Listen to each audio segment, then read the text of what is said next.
Audio Jungle। नमस्कार, स्वागत है आपका रेड अलर्ट न्यूज़ के विशेष कार्यक्रम में। मैं हूं आपके साथ मुकेश पटेल और आज हमारे साथ चर्चा में बने हुए हैं मनोहर साहू जी। जी हाँ, नरसिंहपुर ज़िले से आप एक समाज सेवी हैं, साथ ही आप कांग्रेस के वरिष्ठ नेता भी हैं, एक कहीं ना कहीं सफल व्यापारी भी हैं। तो आज हम आपसे जानना चाहेंगे कि शांति समिति जो एक समिति है उसकी बैठक में आप काफ़ी समय से इसके सदस्य रहे हैं और सदस्य के साथ साथ आपकी बातों को उतनी ही सक्रियता से सुना जाता है, समझा जाता है और कहीं ना कहीं यदि उचित लगता है तो उनको ज़मीनी रूप भी दिया जाता है। तो सबसे पहले तो आपसे जानना चाहेंगे कि आप कितने समय से इसमें जुड़े हुए हैं और अभी आपकी शांति समिति में जो बैठकें हुई हैं तो आपके द्वारा किस प्रकार के निर्णय उसमें दिए गए थे? नमस्कार। देखिए, वैसे तो मैं सबसे पहले जिला शांति समिति की बैठक में एक बार स्वर्गीय श्री कर्नल अजय नारायण मुशान जी के साथ पुरानी कलेक्ट्रेट में एक मीटिंग हुई थी, उसमें गया 84। उसके बाद 91-92 के बाद से मैं रेगुलर जिला शांति समिति का सदस्य रहा हूँ अभी तक।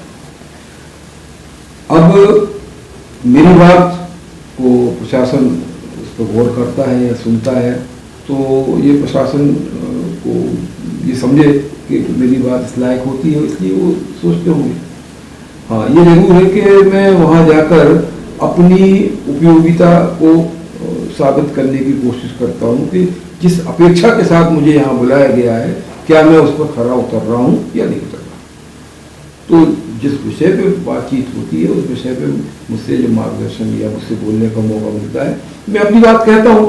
अब मेरी बात अगर उनको अच्छी लगती है तो वो हमारी बात को एक्सेप्ट करते हैं। सर, इस बार के भी लॉकडाउन के लिए शांति समिति बैठक में आपने प्रमुखता से लॉकडाउन को लेकर अपनी बात रखी थी। देखिए, मैंने अभी आपसे कहा कि मैं अपनी बात हर समिति की मीटिंग में रखता हूँ। जब भी मीटिंग होती है मैं अपनी बात रखता हूँ। अब मेरी बात कभी मान ली जाती है, कभी नहीं मानी जाती है, ये प्रशासन का काम है।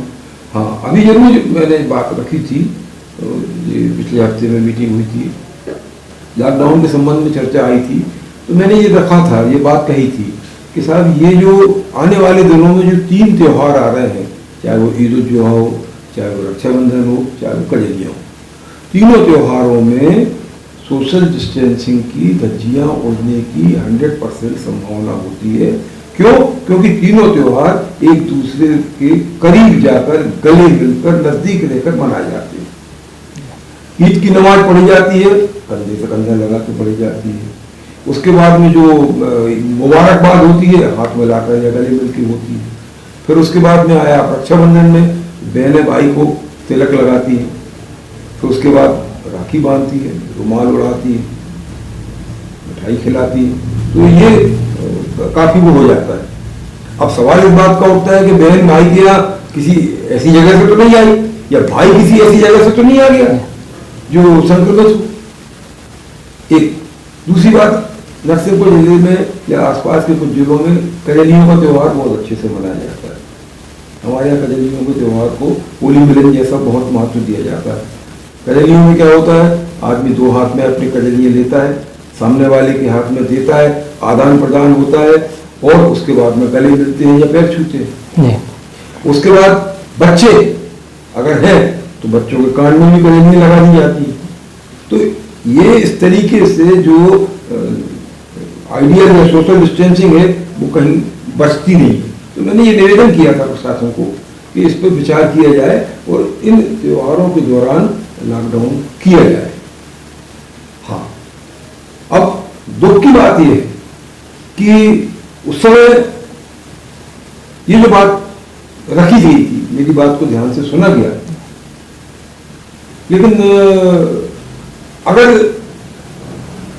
मुझे ये कहना नहीं चाहिए, राजनीतिक बात हो जाएगी। आज की तारीख में जिला प्रशासन को भी भोपाल के निर्देश पर चलाया जा रहा है, ये बात ठीक नहीं। भोपाल से जो निर्देश आते हैं, जो वहां से समझाई जाती है, उसके आधार पर जिला प्रशासन चलता है। जबकि यहाँ की समसामयिक और वास्तविक की जो परिस्थितियां हैं थोड़ी सी डिफरेंट पे विचार किया जाना चाहिए। तो क्या इस बात को भी आपने शांति समिति की बैठक में रखा था कि विचार जो है या निर्णय जो हैं वो यहीं रहकर लेना चाहिए? नहीं, मैंने अपनी बात मीटिंग में रखी थी, मेरी बात को ध्यान से सुना गया और अधिकारियों ने, माननीय कलेक्टर साहब ने, माननीय एसपी साहब ने, एडिशनल एसपी, पीडीएम साहब, सभी ने मेरी बात को स्वीकार किया था, अप्रिशिएट किया था। लेकिन उसके बाद में उसको कार्य रूप में परिणत करना और नहीं करना तो उनके हाथ में। अच्छा, वहीं दूसरी तरफ देखें, अब लॉकडाउन लग गया, कोरोना भी चल रहा है, जैसे खतरनाक बीमारी है। अब ऐसी स्थिति में जो त्यौहार मनाए जाएंगे तो कैसे? क्योंकि ये सारे त्यौहार जैसा कि आपने बताया कि एक दूसरे के संपर्क में आना, गले मिलना, कजलियाँ कान में लगाने का हमारे यहाँ रिवाज है, तो ऐसी स्थिति में इन त्यौहार अब लोग कैसे मना पाएंगे? देखिए, मैं सीधी सी एक बात जानता हूँ, त्योहार तो अगले साल ही मना लेंगे अगर जिंदगी रही तो।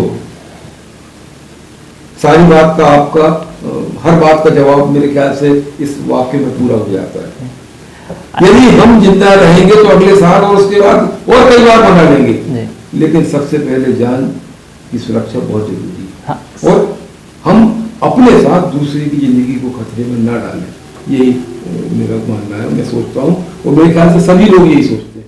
हाँ, तो ये कह सकते हैं कि ये साल जीवित रहने का है, त्यौहार खुशियाँ मनाने के लिए हम आगे भी अवसर ढूंढ लेंगे। बेशक।